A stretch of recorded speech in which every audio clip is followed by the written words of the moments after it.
Got traffic there. Gloucester, just take it up to the departure end of the runway, then a left turn and a lowest downwind.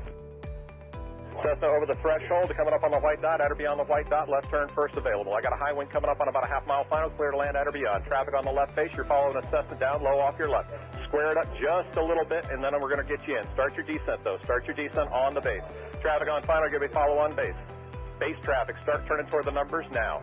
High wing coming up on quarter-mile final, take it all the way down to the green. Cessna taxiing on the green, expedite down to the next hard surface. Get me some speed, there you go, go, go, go, go fast. This is going to be good. I got traffic on a mile final, you're following traffic ahead and to your right. High wing coming up on the threshold, take it all the way down to the green dot.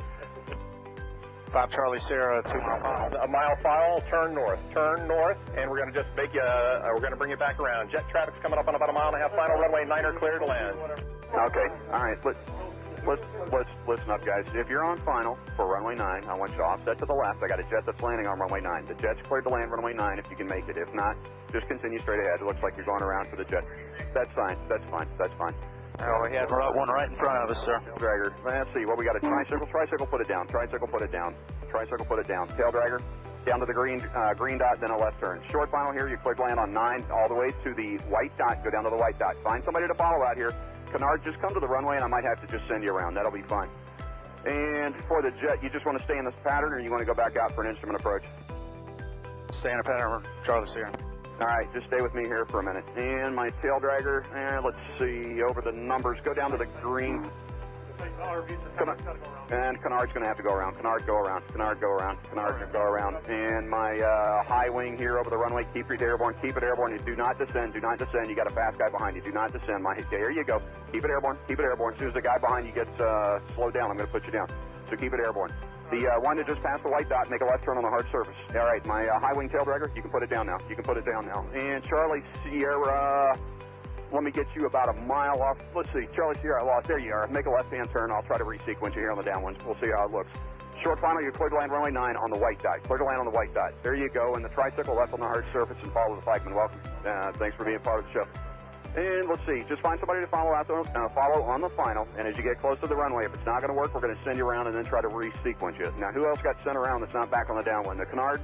Yeah, Canard. All right, Canard, there's a Gulfstream up there that went around too. I just lost sight of him, but you're going to make kind of a left-hand turn and stay low. I think Charlie Sierra, what's your altitude? 3,200. Okay, that'll be fine. Just maintain VFR. I don't know what else is up there above you. Probably most everybody's down here, so just make a left-hand turn. We'll try to get you back here. Canard's got the jet in tight. Okay, the RV, maybe an RV-10, whatever, here on final. Keep your speed up and go all the way down to the, aim for the green dot for me. Actually, keep your speed up. There's a guy behind you. Aim for the green dot, and I'm sure that's plenty of room for you to land on runway 9. You're clear to land on runway 9. Number 2, you're going to go down to the white dot. Follow the white dot. Actually, you know what? That's 1,500 feet. You're going to land at the white dot. The spacing looks adequate here. 2 guys on final. You're kind of tight there. Keep each other in sight, and you're going to aim for the white dot. If it's not going to work, we'll come up with a plan B. We might have to send you around. The second guy behind you out there in about a 2-mile final. Are you slow enough to be able to follow that guy in front of you? You need to go around. Well, I probably shouldn't ask that because I had about 5 guys answer me, so I should know better than that. After 35 years, you would think, right? All right, so let me see. The guy who's number 1, it's number 1. What kind of airplane is he? An RV type. All right, RV type. Keep it airborne for me. Keep it airborne. And I got a fast guy behind you. The number 2 guy over the trees there. Go ahead and put it down on the numbers. My first guy just coming up on the numbers at the over the grass at the numbers. I want you to keep it. T-minus 1 minute and counting. Hello.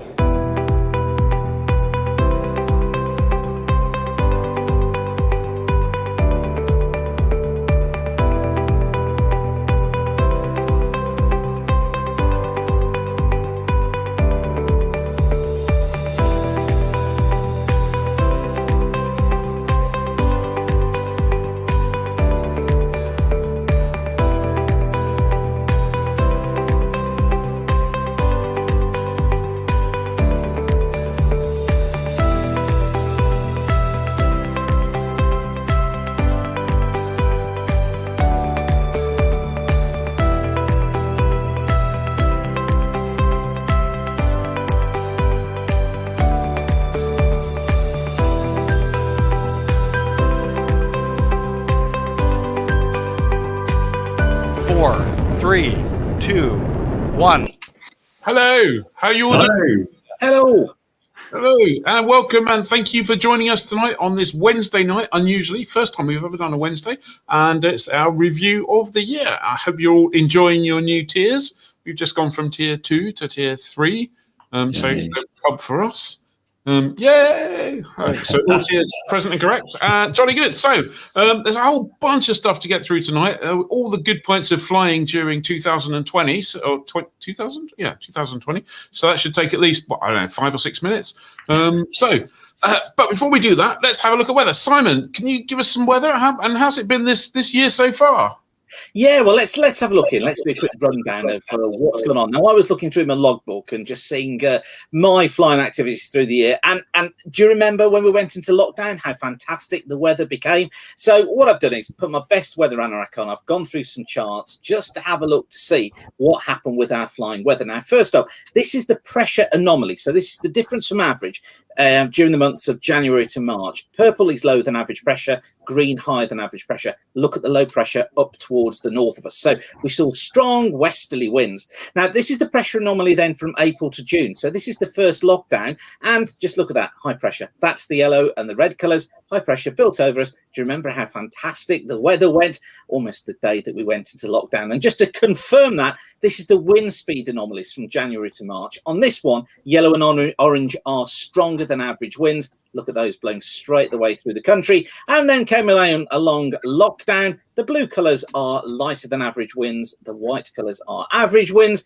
And look at that. The wind speed fell away and it was perfect flying conditions. And then to pick us back up again, this was July to September, the pressure from July to September. On this one, the blue colours are below average pressures. Things went just a little bit awry then. We saw some decent-ish weather, but pressure was still a little bit lower than average. And then just look at that, October to December. In came low pressure, smack over the top of us. Hence the reason why we've not exactly had many flying days through October to December, although, yeah, there have been 1 or 2 decent days there. So it kind of confirms what we knew, which was that early on in the year was very windy, and then things went fantastic just as we went into lockdown, and then went kind of so-so through the rest of the year. So let's hope for something a little bit better next year, shall we? And talking of next year, this is the forecast chart for Saturday. I know many of us now gone into tier 4. We certainly have done around here.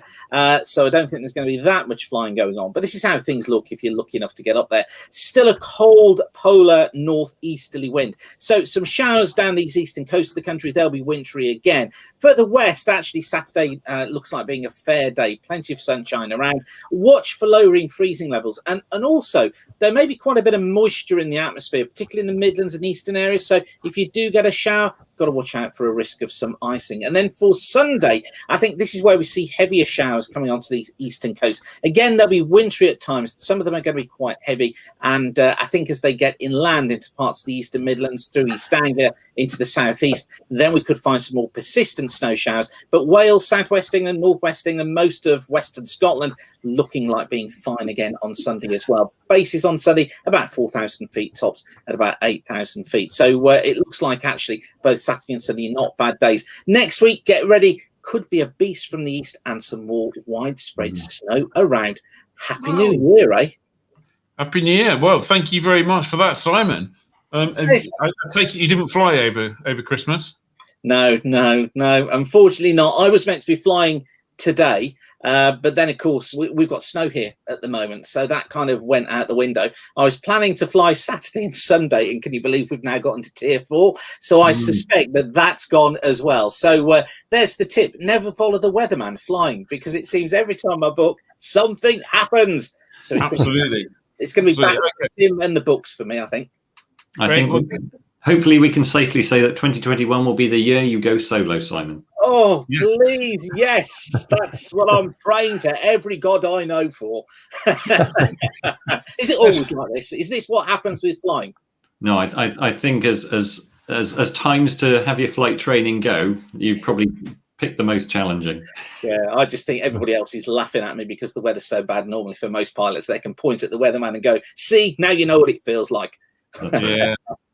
Yeah. Yes. Brilliant. Okay. Well, thank you for that. Just before we get on to the review of the year, which we're going to have to kind of work out as we go along, just a little bit of breaking news. I got on my mobile an email from Gloucester It seems that someone in their air traffic control room has got coronavirus, so it's basically shut down the ATC at the moment. So there's no VCR at Gloucester at the moment, and probably won't be till the middle of next week. I believe if you're a resident, you can still PPR and get PPR and use it on an indemnity, but for the rest of us, I imagine it will be closed. So there you go. So that's Gloucester tick, Okay. or not tick, as it were. Anyway, so right, let's move on. Dave, we're gonna move this around. I know we plan to sort of share it between us, but we might just share it between you two on the basis that I'm going to be trying to click the right pictures to illustrate it and just be abusive at various times. So, Dave, do you want to give us a kickoff? What happened in January 2021? Those innocent times when none of us had heard of coronavirus. Well, it was a good news sort of story to begin with. Garmin launched an electronic steam instrument, is the headline that we put on the story. And this is the GI-275, which is, it fits into a normal hole in a normal panel. And so you can have a little glass, you can have a modern digital instrument in an old-fashioned panel. So that was quite a big thing, really. And so, for instance, people like Sonaka Aircraft have decided to equip their panel with these instruments. Just look a bit more modern, I guess. Well, they're multifunction, aren't they? You can either have one as a kind of horizon reference, or it can also be engine monitor, or a whole bunch of other different things depending what type of config you buy. That's right. Yeah. Great start to the year. It was a little bit more expensive than the G5, but it's much cheaper to install, I believe. Who knows? As if you could use the word cheap on any avionics install, which you can't. Right. Yeah. Anyway, okay, good. Well done, Garmin. What's next? Another bit of good news, Europa, this is now Swift Aircraft, of course. Europa launched a new kit plane called the Elite. And if you look at it, it does look very much like the Swift two-seater that Swift are producing. Still got the same curved wings. Looks a bit short as well in that photo, doesn't it? Yes. Okay, let's move on. Simon's gone. Goodbye, Simon. Bye, Simon. Bye, Simon. I've got the pictures lined up, so I think I can do with February. So we're going to move just briefly from the joy of the Garmin and the interesting Swift Elite. Has anyone heard of any progress on that recently? I don't know. I think it all went quiet. I guess they were hoping to announce stuff in accordance with shows and things, and of course there were not many shows. No. So the other thing that happened in February was Farnborough opened their entrapment zone. Basically, this is designed to keep people at the CEA and everywhere else busy by trapping pilots into infringing. They kind of designed the most ridiculously complicated, awful piece of airspace you could possibly imagine in the south of the country. It's just a complete joke. I mean, if you show it to anyone from almost anywhere else in the country and anywhere else in the world, they just burst out laughing. It's ridiculous. I mean, what a complete and utter cock up, idiots. Yeah. So I'm afraid I'm going to use the sound effect the first time. Farnborough's airspace. There you go. I don't know if you heard that, but I just. I sense that Ian got new toys for Christmas. Ian got a new toy for Christmas, absolutely, and I'm playing with it. What else happened? I'm afraid it's another story. Wellesbourne, take flight basically got evicted from Wellesbourne in February as well, so that's a bit bloody grim as well, wasn't it? So February wasn't particularly great, was it? I mean, I have to say it was on a personal level, it wasn't too bad because I had some great aviation experiences because managed to sneak in a little trip to Florida. But in terms of UK aviation, Farnborough's entrapment zone, I was going to call it a honeypot, but I mean, you can't actually land at Farnborough without mortgaging your house anyway. So, frustrating. Anyway, Wellesbourne, and that was so. Dave or Ed or whoever wants to go next. March. So pilots with UK licenses cannot fly EASA. Well, that was the news. Pilots with UK licenses cannot fly EASA aircraft from April. We had a news story. One of you will remember more than this than I do. I think that was like one of those anachronisms, so that EASA had this rule that said you can't fly an EASA aircraft without an EASA license. So if you had a UK license, even though you've been flying EASA aircraft since the day you were born in aviation terms, at least, come April, you couldn't actually do that. I think we stayed like that for a while. Then there was a fudge and it came back. And I think it's basically all okay again now as far as that kind of thing, as far as I understand it anyway. It's funny that, because I looked up my old CAA Brown license earlier today. And it says there that it's an ICAO license. So why isn't my old CAA license allow me to fly those? I mean, I just it's ridiculous. The whole thing. Another thing that can be fixed. Yes. The good old Brown license. Yes. Yeah. What else happened in March then? What else? There was confirmation the UK was to leave EASA. Thanks. Grant Shapps gave us that news. So, and I guess that's on the cards and will be part of our new world come January 1st. Yeah, and I mean, I don't. It won't come as a surprise to anybody who's bothered to. Well, it probably won't. Who knows? Anyway, I'm not a big fan of Brexit, but we're not going to go there. But that said, there are some opportunities that we're presented with after having left EASA. So, and I think I wrote about it in the current issue. Bit of an open goal. We could see if we can't score a whole bunch of stuff, or more likely take the ball down the other end and score a few own goals. But who knows? Hopefully, it won't be the latter, and we will get some advantages from it. But it's not a done deal yet. There's a whole bunch of stuff that we could still screw up. We can still reinvent the square version of the round wheel. That's the kind of thing we do. Yes. Right. What else in March? The first, obviously, we came up with the first UK lockdown was announced, and obviously during that time, government made it clear that no recreational flying during that time. So, like Simon said, we had fantastic weather, and the skies went quiet. I know. This has probably been my least flying year, I think, since I started learning to fly. Yeah, I think, anyway, I would say that's probably a case for everyone all around. Yeah. Although I saw Paul Cadell. I don't know if Paul Cadell's here at the moment. I saw him in the comments. I suspect he still managed to cram some hours in. He was flying today. He was flying yesterday. I think he just does it to wind us up. He just flies and posts these stunning pictures, which is, good on you, Paul. Well done. And what we're talking about, people in the comments, is Keir here today. Keir is here. Keir, happy birthday, Keir. Ah. Yeah. Well done. Anyway, sorry, moving on. John O'Holland said he flew more this year than ever. Wow. I think you were flying for work, though, weren't you, Jono? Yeah. Excellent. Paul Cadell says present. He's checked in on the register. Thank you. Okay, what's next? Have we done? That was March. What about Dave? So in April, the COVID repercussions carried on, and as we all know, the collapse in commercial aviation was just devastating for so many people.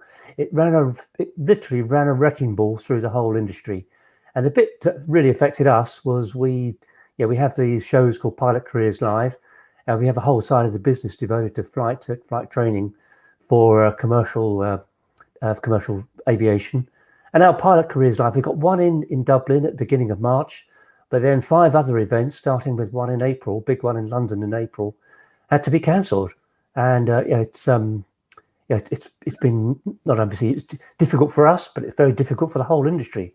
They spent a lot of money gearing up to produce a lot of pilots, and now there's no demand. Yeah. So everyone's hopeful that as things get back to normal during 2021, people start flying again commercially, and the training industry can start to recover. Yeah. I'm just going to read out. So going back to the hours flown in this year, Paul Cadell flew 110 hours P1. I'm not sure anyone can beat that. That's quite good going for a general aviation flyer. Yeah. What I'm for. Yeah.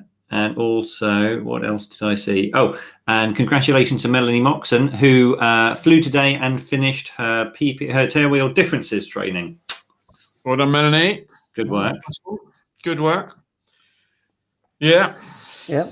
Well, thanks for rubbing that one in, Paul.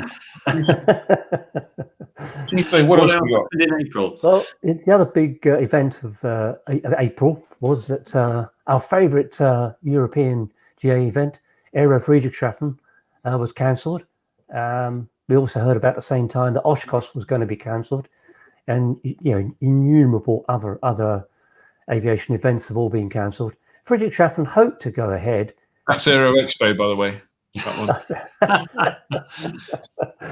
one. Aero Friedrichshafen hoped to go ahead. They're still planning to go ahead in April this year, next year, 2021. Yeah, we're not so sure about that. It's possibly a month too soon, or 2 or 3 months too soon. So we'll see. I don't think we're going to invest in hotel rooms or flights or anything just yet. No. It's going to be an interesting one. Yeah. I wonder when they'll call it. When's the because Aero Expo is moving to Cotswold Airport, Kemble. Yeah. Kemble. And I think that's in June. Okay, and there's a competitive show which is going somewhere up in Leeds. Private Flyer happens the week before, I think. Is it Wickham or Leeds East? Leeds East. Leeds East, and then they've got another event 2 weeks later at Wickham, haven't they? I don't know. There's some confusion around there. I should say, for anyone who's confused, it might be called Private Flyer, but it's got nothing to do with us whatsoever. But yeah, so there's a whole bunch of people chasing around after not a huge amount in the UK event scene, I would say, at the moment, General Aviation wise. And I sincerely hope that they will go ahead next year, but not entirely sure at the moment. LAA Rally. I'm pinning my hopes on LAA Rally. September. I think, you know what? You could well be right. I think so. Well, hopefully. And maybe Lundy. Well, that was, absolutely. 1st of August, isn't it? That's it. I'm just going to pick up on this as someone managed to get an improvement over Paul Cadell's 115 hours. Nick Orchard managed 139 hours. Oh, well done, Nick. That's amazing going. Yeah, that Nick Orchard of Maypole, ex-Maypole. Yes. 139 hours in a champ. What a great way to spend a year. Wow, that's almost an entire circuit. How rude.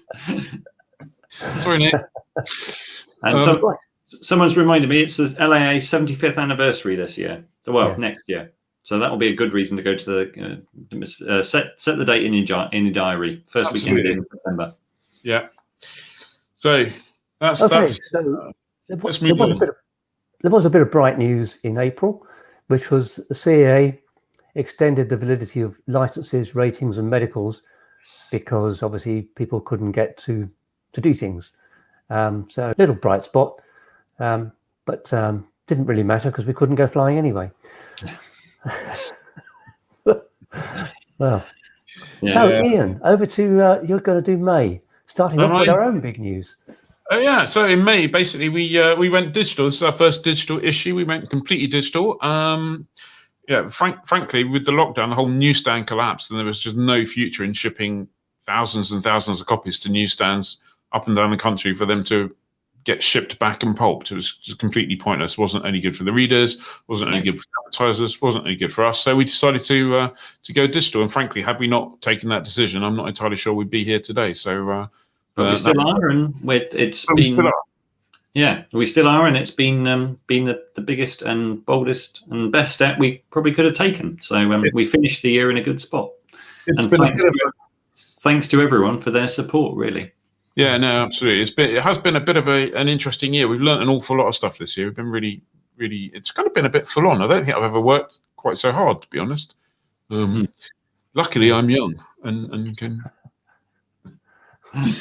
go. What else? So the Garmin Autoland approval.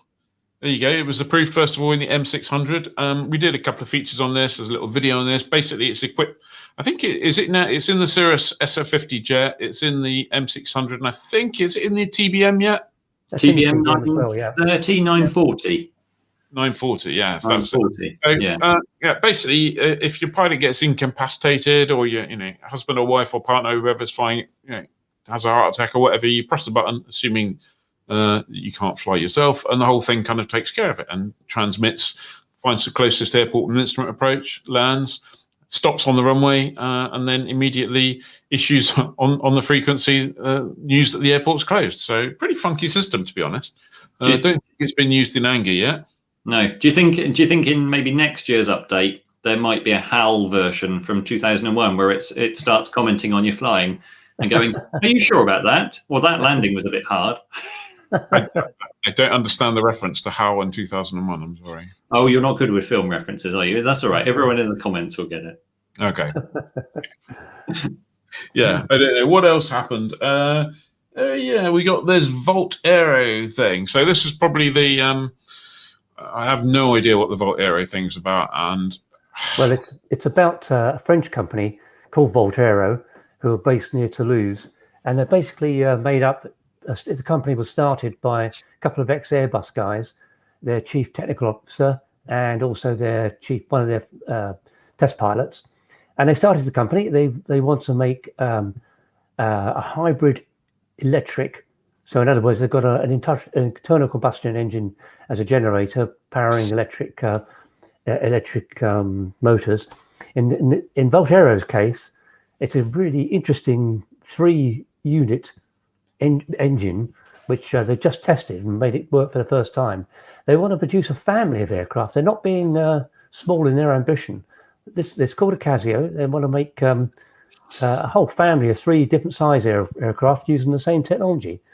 And if it looks a bit, the test aircraft they're using is a Cessna 337. Hence the finished article, which is in what was in that drawing. Looks a bit like a Cessna 337 if you squint. Hang on a second. It's got twin booms, but I don't think any Cessna 337 has ever looked that beautiful.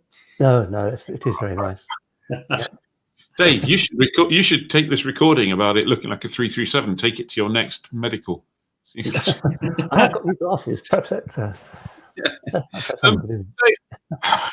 I mean, it's really difficult because on the one hand, I'm kind of quite excited about this new technology and stuff like this, and there's a whole load of people trying.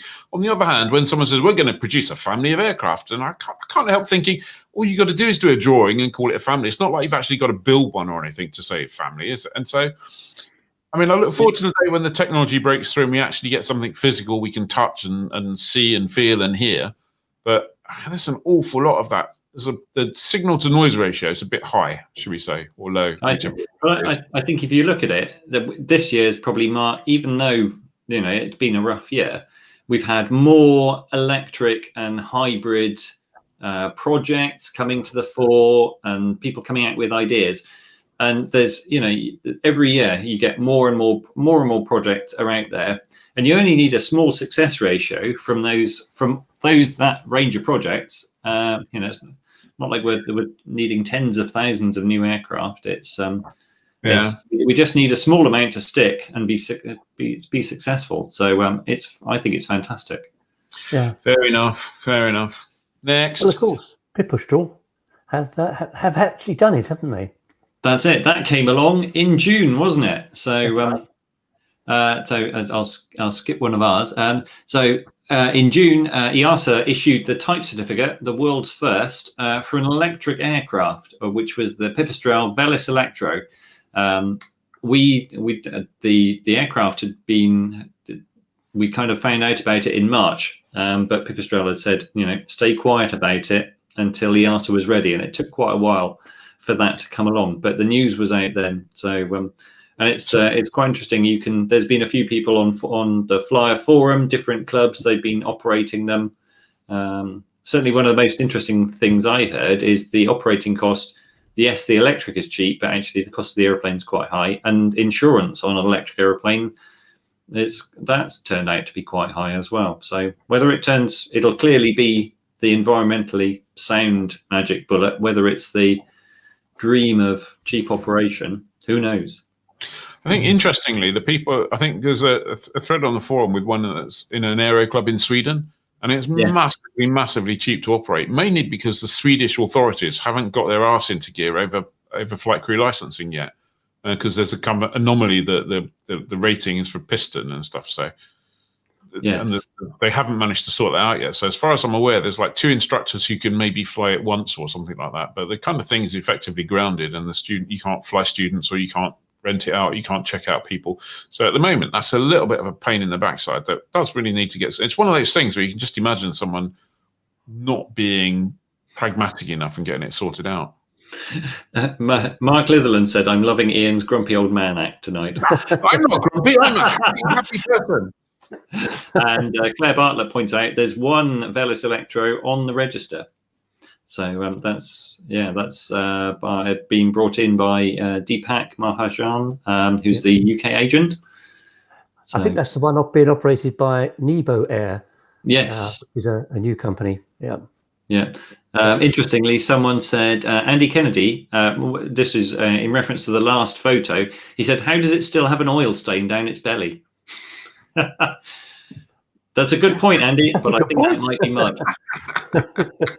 It's a secret Rotax. In fact, if it was Rotax, it wouldn't have an oil stain, would it? It's a Cirrus Major from an Oster they put in. Anyway, we got this. Yes, the Cessna 172. Talking of venerable, and the most venerable story in general aviation, turned 65 this year, and it's the world's most produced aircraft. Which, without looking at notes, I think we're somewhere into 70,000, something like that. But pretty much everyone who's flown has a Cessna 172 story or experience. Yes, but you got together a fantastic story, didn't you? Because it became our cover story for. Yes, it was cover story for the summer. I think it was the summer edition where we tracked down and found the guy who owns the very first 172, and it's been perfectly restored.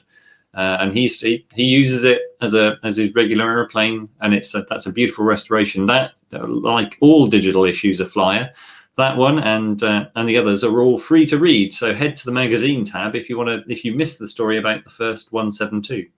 Absolutely. Yes. What else happened? eVTOLs took a step forward with EASA airworthiness approvals. Dave, do you know, was there more to that story? Well, that's basically it. I mean, eVTOLs are these electric vertical takeoff and landing aircraft. So that they're really aimed at this air taxi market, which Uber and others seem to believe really exists.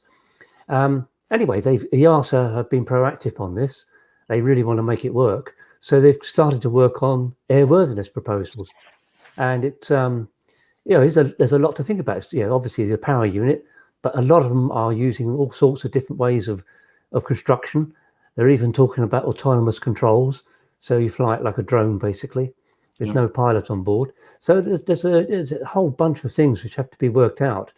And it's interesting to see that EASA have taken this forward step, if you like, to try and make it work. Because, of course, there are quite a few projects in Europe, Volocopter being probably the best known one, who are really motoring on quite fast on that. And I think Airbus are working on something too, aren't they? So that's right. They are. It'll be interesting to see whether there's a generation of where the youngest kind of generation will adopt the idea that actually an autonomous aircraft, they're just happy to jump in it, no pilot required. Well, if you went to London XL, the conference centre and exhibition hall, you probably went on the Docklands Light Railway. Yeah, that's true. There's nobody driving that. No. Yeah, that's true. What else happened in June? An American company called Zero Avia, they came to the UK and picked up on some investment money that was available for new technologies, and they made the first UK flight with a Piper Malibu Mirage that's electric. So this flew a flight, it made a flight, and it was purely powered by electric. It would then go on and fly. Go to 29th of September, and that their prime technology is to have a fuel cell generating power.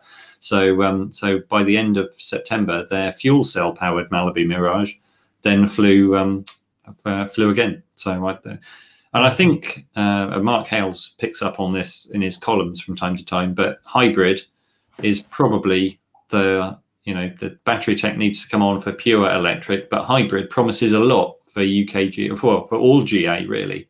Yeah. And Zero Avia have now become a fully fledged UK company. Yeah. And they've picked up a huge amount of investment in the last month. Yes. Some of it from the British government, and some of it from private investors. So yeah, it looks like they're heading in the right direction. Put it like that. Yes. Yeah. What else was there? There was a video popped up on the internet as it tends to do. A guy flying a Mooney, a guy called Steve, had been to where can anyone remember the strip? It's the where they filmed Piece of Cake. Memory.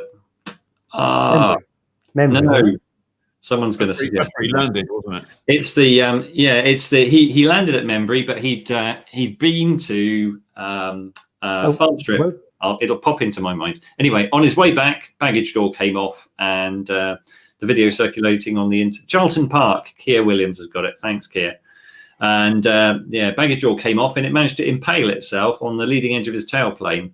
And I think that caused some control issues. And under a time of reasonable stress, Steve carried out a really good forced landing at Membry, and I think the aeroplane, apart from tailplane and tail cone damage, was eminently fixable. The video's out there, and I'm sure there is a Flyer news story if you go searching for it. But good save, Steve.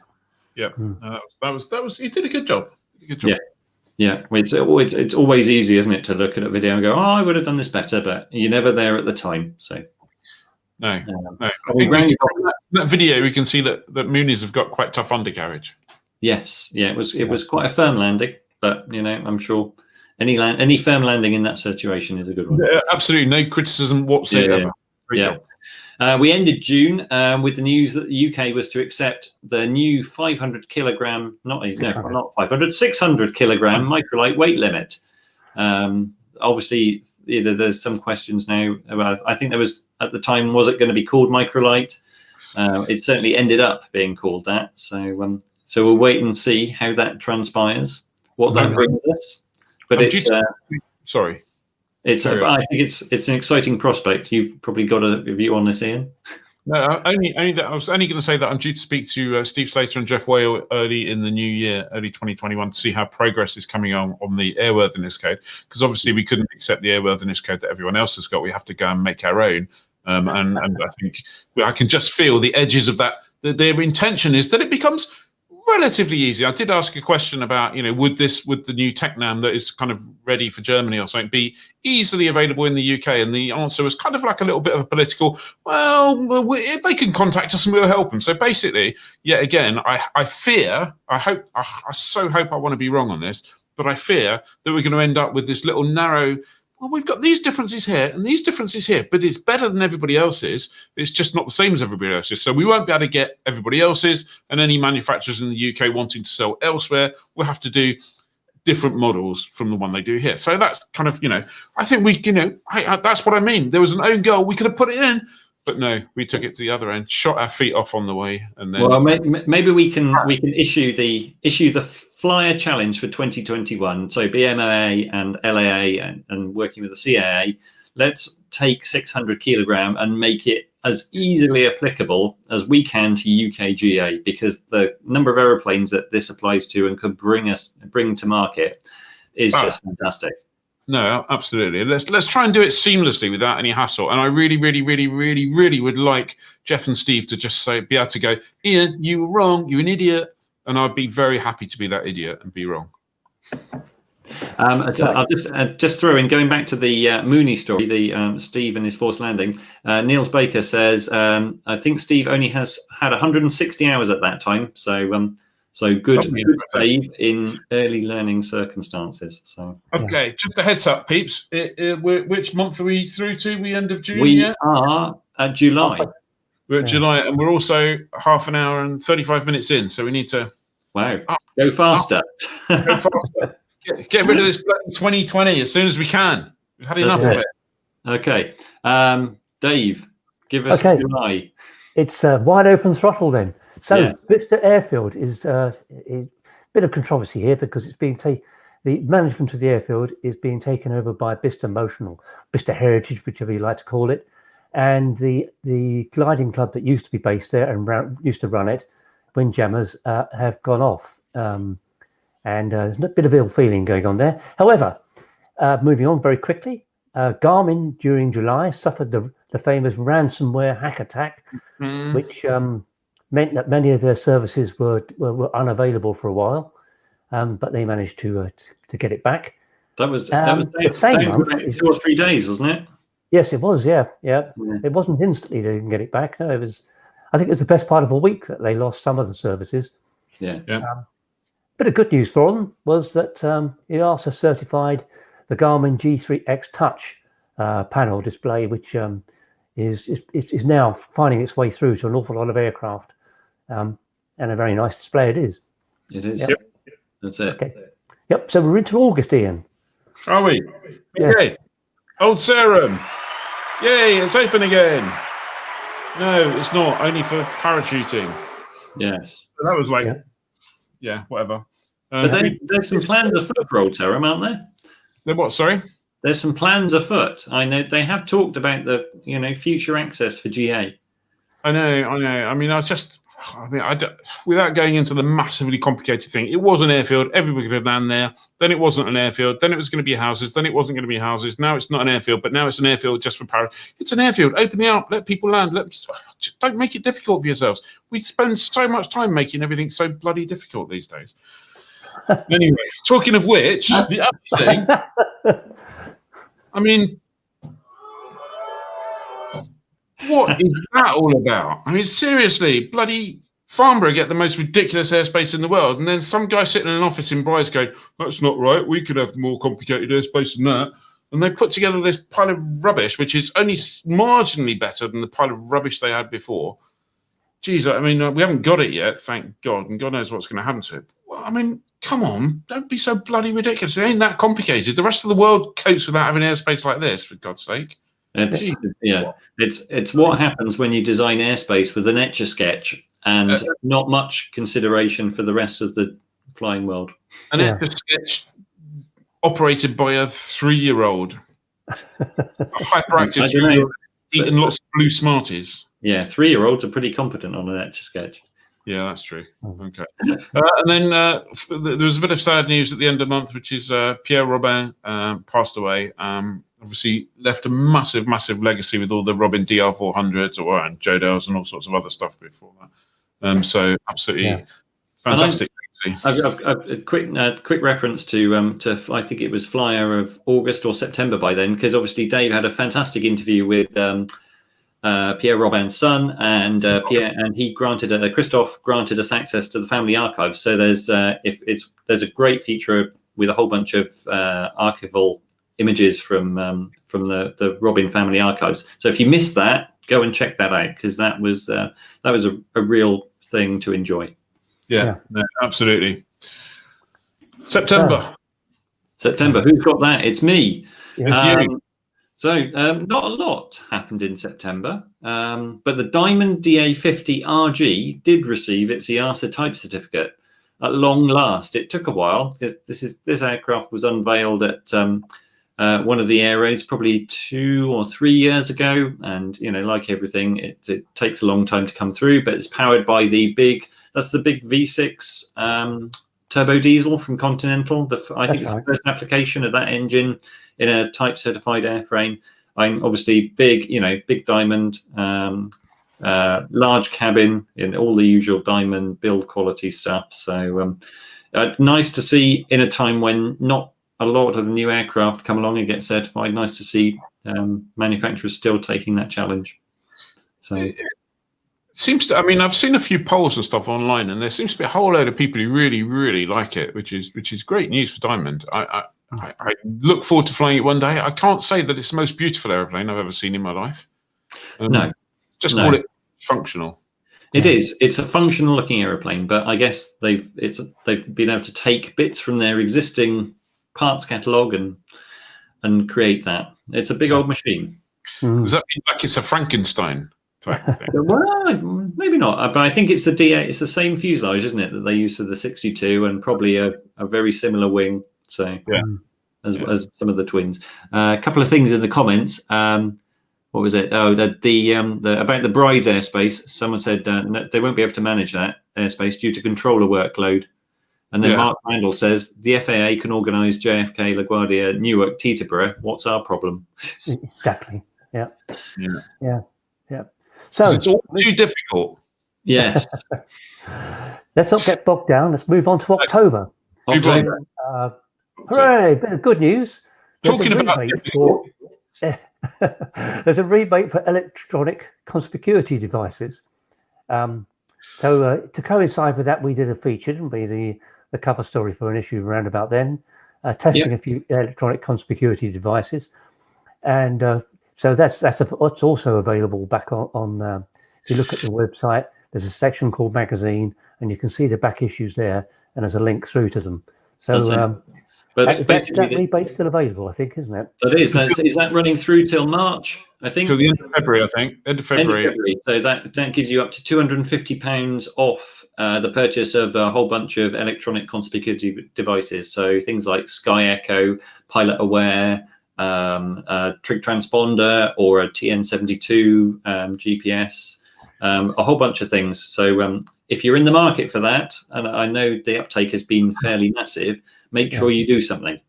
Your ticket, you now get a £250 discount on your ticket into the religious wars that is electronic conspicuity. you too can have your own box and then argue endlessly all night about electronic conspicuity and the minutiae of it. Yes. So, bargain. Otherwise, you'd have had to pay. Andy Kennedy says, why does free money handout always happen when I'm between aeroplanes? Andy, I think it's the case that actually you can buy it under a PPL number, so you don't need an aeroplane. So buy your piece of EC kit now. Renters should be conspicuous too. Yes. Yes. Right. Right. Strange story, also in October. Small airfields are going to need a border force agreement. It's... Now, you know a little bit about this, Ian, because you operate from a small airfield. And you have a visit from Border Force. Cut a long story short, because of all the changes and Brexit and all that stuff,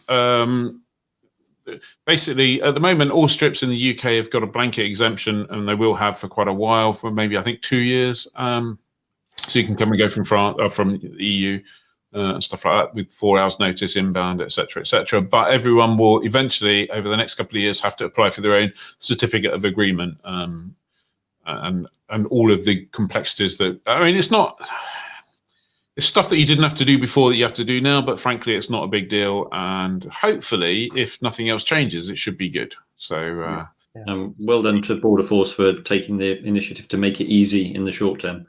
Yeah, it was quite interesting seeing Border Force trying to persuade everyone that their new online system is the great way of finding cars. But everyone went, why did I do that? I just used my app. It's much easier. That's it. There you go. But yeah, so that's a good thing. Next. Right. Just in the comments, I just see that David Eades was pointing out that in September, the Easter Airfield flying was a huge success. And I've not been to Easter Airfield, but I've seen pictures of it. And it looks lovely. Truly gorgeous place. I will be going there as soon as I possibly can. Yes. Okay, so next. That's all for October. Ian, it's you with November. Is it? Yes. What have we got? Oh yeah, this one's quite funny. The CA launched a consultation on how to make the UK the best place for general aviation. Oh, there you go, CA. The consultation is open. We could tell the CA how to make. So, talking of, I don't know if anyone's aware of what's going on at Cardiff at the moment, but basically Cardiff have no time themselves closed for various times overnight. There's just not much traffic, staff shortage, whatever. But they've decided that even when they're going to be closed, their huge swathes of Class D airspace still remains Class D and effectively becomes a prohibited area, and you can't get in it because it's closed and there's no controllers on the ground. And the CAA approved this, so that's how you can make the UK one of the best places in the world for GA, by not doing rubbish like that. That's fucking... Oh, sorry, that's bonkers. Idiots. I mean, come on. Jeez. I can tell you feel strongly about that. No controllers. Notan the airspace is not non-existent. Just downgrade it to Class G. I mean, what kind of bonkers precedent does that set? Oh, I'm afraid we can't get a controller. Well, that's okay then. Just keep your airspace. Turn it into prohibitive. That's just mad. Just maybe someone went out and rolled up the runway. It's just well, they went out and they got Trump's surplus wall and built their stuff around their Class D and said you can't come in anymore. Oh no, idiots, just ridiculous. And then Grant Shapps found a whole bunch of other money for airfields, which we all thought was great news, a few million there, except it turns out to be, I shouldn't say except, the details of which is this is not money that goes direct to the airfields, but the airfields can use that money to engage consultants supplied by the government to tell them how they can turn their airfield into a success. I'm not entirely sure that the take-up was that massive from that fund or that, I haven't seen any results from it. So early days, but here's a tip that you can get without having to get government funding for. If you haven't got the controllers, don't keep your airspace up. Maybe they can take the money from the funding of the consultants for improving airfields and maybe turn those consultants into air traffic controllers and then send them to Cardiff. Yeah, I mean, you fly through France and you call up an airfield, and with a big chunk of airspace, and if they're not operating, you get a recording that says, the zone of whatever it is closed, will be expected to be open here. Treat it as downgraded to Class G. Well, fill your boots, fly through it. How difficult is that? It's not difficult at all, is it? No. It sounds like the recorded message is, though, we're sorry, our airspace is closed. Please go around.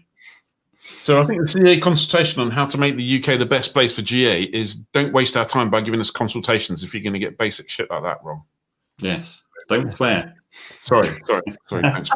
I do happen to know that Plymouth Airport, the Plymouth City Council has applied to the fund to get some advice on how to reopen Plymouth Airport.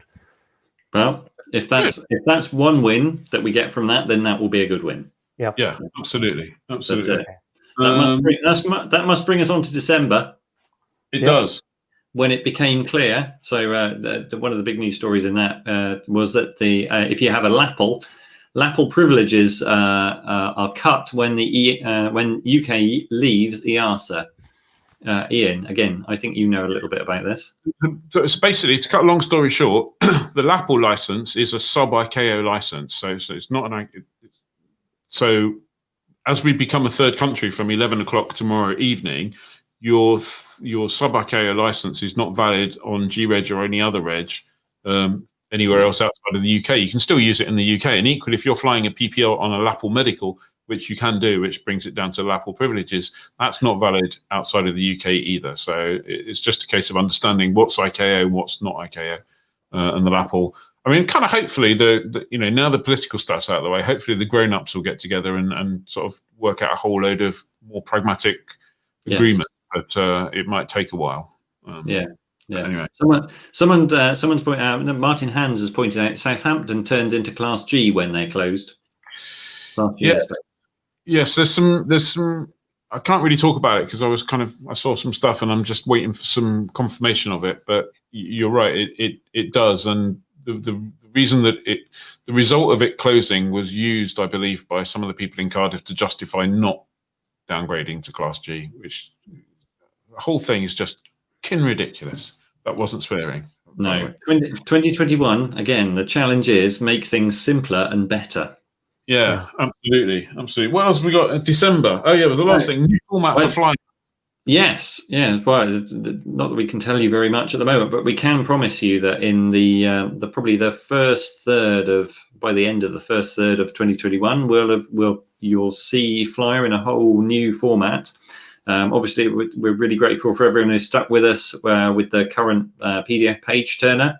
But we've been working on it's only a small team and we've got limited budget, but we've been working on a whole new way to transform how we deliver content to you. So stay tuned, and all the same usual stuff that you love Flyer for, and you'll be getting that hopefully in a way that makes it even easier to consume and read on mobile, tablet, desktop. Like I said, we can't do this without you guys, and we've loved the support of everyone. The live stream turned into something fabulous for us. So we're just it's all good, and we're glad you're with us along for the flight. Absolutely. So finally, now we're at the end of the year, I think it's time just to look back briefly on our highlights of the year of what was otherwise a pretty pants year. Dave, you got a favourite news story or a favourite thing from this year? Well, my favourite thing actually was interviewing Ivo Boscaral from Pipistrel, and we did a great video interview. If I managed to say it right, yes. Yeah. We did a great interview on Zoom, and so it was videoed and recorded, and we put it up on YouTube. And about a day later, I had an agonised phone call from Ivo asking us to take it down because EASA were a bit upset that we had apparently jumped the gun. So that was probably my favourite news story of the year, because it's a good, brilliant subject. First, the world's first type certificated electric aircraft. Anyway, we couldn't run that video in the end. Yeah. Yeah. How about you, Ed? Well, what my highlight from the year, perhaps? Your aviation highlight from the year. Well, I enjoyed. Obviously not many events to go to. I did enjoy going to Lundy. You and I both went there, and it's a brilliant fly-in organised by Pete White, and that was a fantastic event. If you haven't been, then think about going next year. But for me, I had a little bit of a break from flying, and I got revalidated this year. Pretty good timing, really, in amongst all the stuff that was going on. And I bought myself a little RV3, and I've been flying that since July. And my goodness, it's just light, it's simple, and it's a real hoot. And I've been having a lot of fun. Lots of photos going on, but yeah. So that's been a very grin-inducing aeroplane. So yeah, hopefully do a few more hours in that next year. So obviously we finished the year with the poor old RV8 having to have its engine out for this superior crankshaft problem. So luckily the little RV3 will keep us all going with flying while that gets fixed. So, but yeah, no, that was a real highlight for me. I've always wanted one of those, and finally the aeroplane that I'd wanted for many, many years came up for sale. So I'm very happy to be a custodian of it. So fantastic. Well, for me, if you remember it seems like forever ago. Back in February, before this all happened, we took the opportunity to pop to the States to do a couple of stories. Yes.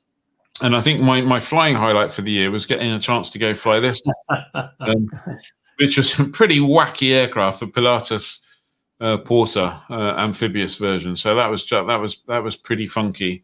We went and played on some lakes out there. So that was a pretty funky airplane, and we. I can't remember which issue was that in now, but anyway, the Porter was in the very last print issue, but it's also available as a free digital issue. So again, head to the magazine tab and go reading the issues. They're all there to catch up on if you've missed any of them this year.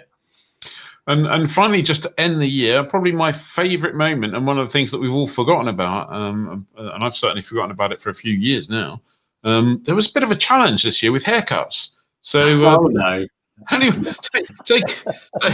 you can all just take a good look at this chap here for a second. That's good. And this is back in the summer. I haven't got time to worry about my hair. I just want to feel good about the way I look.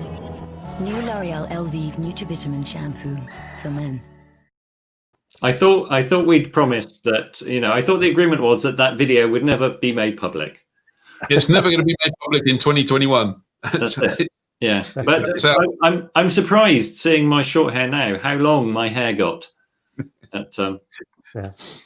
Excellent. Well, I think that just about wraps it up. I don't know if anyone else got anything else to say, but personally, I just want to thank everyone for their support throughout the year. We couldn't have done it without you. We look forward to your support next year as well. Hopefully, we've got lots of great things planned. Hopefully, including meeting up physically, a whole bunch of events that we plan to do. Certainly, we better produce some better we better produce some more content in lots of different ways. We've got all sorts of plans for that. Johnny's joining us as well, which is fantastic. So tons and tons of great stuff coming for 2021, and hopefully we can put 2020 behind us and get the vaccine sorted and get away from it all. Anything we need to go through in the comments before we sign off and go and get some beer, food, wine? I don't think so. Apart from we haven't obviously just before Christmas, the new issue went live. So if you haven't caught the, I say the new issue, it's the February issue. It's got the Brexit feature in. So you asked us you gave us your questions. We put them to the CAA. So there's a whole feature full of a whole bunch of questions. So and there's Matt did, and on the Catalina being recovered from Loch Ness and things like that. So and a fantastic flying adventure from Paul Kiddell from back in the summer. So while you're still on your turkey sandwiches and eating the last few mince pies, head off and again catch up on the latest issue of Fly. Thank you very much, everybody. Yep. Before we go, just give you one. I haven't got time to worry about my hair. I just want to feel good about the way I look. New L'Oreal Elvive Nutri-Vitamin Shampoo for men. There was no need to play it a second time. There you go. Thank you very much for joining us. Ian? Sorry? Oh, you could have tried that next year. That'd be nice, wouldn't it?